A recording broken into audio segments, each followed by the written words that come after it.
हाय, मी आहे डॉक्टर शरयू आणि मी पांढरा कोट घातलाय कारण मी डॉक्टर आहे आणि ब्लॅक घातले कारण आज मी निषेध करते आहे. तुम्हाला माहीतच असेल BHMS ही डिग्री जी आहे ही होमिओपॅथीची डिग्री आहे आणि त्यांच्यासाठी खास जो आहे CCMP कोर्स गव्हर्नमेंटने डिझाईन केलेला आहे. त्याचा फुल फॉर्म आहे सर्टिफिकेट कोर्स ऑफ मॉडर्न फार्मकोलॉजी.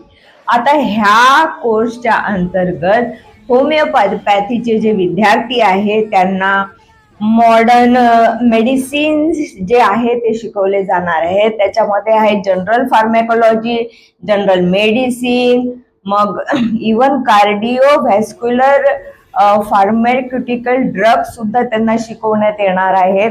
त्याच्यानंतर सर्जरी हा विषय, मेडिसिन हा विषय, गायनिकोलॉजी अँड ऑब्स्टेट्रिक हा विषय, इतकंच नाही तर सोशल मेडिसिन सुद्धा त्यांना म्हणजे PSM सारखा विषय सुद्धा त्यांना ते अवघ्या एका वर्षामध्ये शिकवणार आहेत, जे अजिबातच शक्य नाही. फार्मसी आम्ही सेकंड MBBS मध्ये शिकतो, पण दरवर्षी आम्ही त्याची रिव्हिजन अशी करत असतो की आम्ही जे जे डिझिजेस आम्ही शिकतो त्या डिझिजच्या नुसार ते मेडिसिन आणि इमर्जन्सी मेडिसिन, ICUचं मेडिसिन, सर्जरीला लागणारं मेडिसिन, न्यूरोलॉजीला लागणारं मेडिसिन, सगळे मेडिसिन आम्ही कंटिन्युअस दर वर्षाला रिवाइज करत असतो.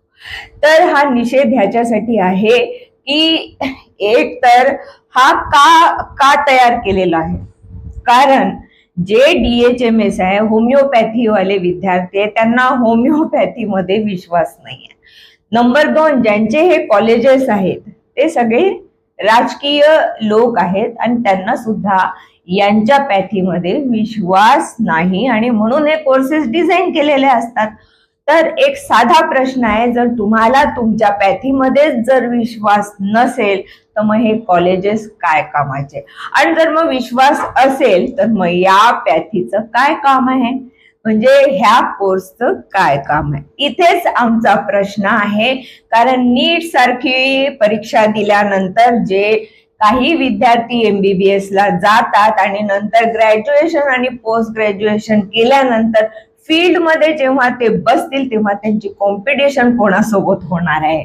एक तर हा विषय इतका व्हास्ट असतो आणि वयाचे 6, 7, 8, 10, 15 वर्ष सुद्धा जेव्हा कमी पडतात तिथे एका वर्षामध्ये तुम्ही होमिओपॅथी वाल्यांना पूर्ण मॉडर्न फार्मॅकोलॉजी कसं शिकवू शकता, आणि हे सुद्धा तुम्ही सर्टिफाय करणार फक्त एवढ्यासाठी की त्यांची महाराष्ट्र मेडिकल काउन्सिल मध्ये त्यांची एंट्री व्हावं ह्यासाठी.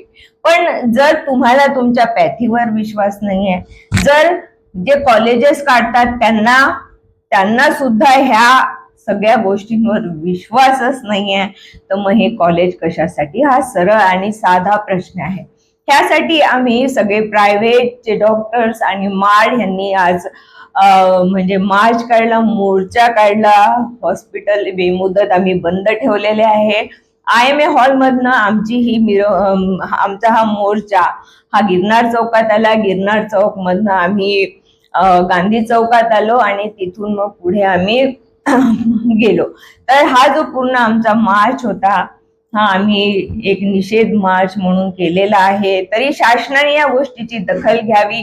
मुद्दा हा आहे की तुमचे जे कॉलेजेस आहेत, तुमचे जे होमिओपॅथी आहेत, ह्यात तुमचा जर विश्वास नसेल तर हे कॉलेज कशासाठी, आणि समजा तुम्हालाच ह्या अशा विद्यार्थ्यांकडे ट्रीटमेंट घ्यायची गरज पडली तर तुम्ही जाल का.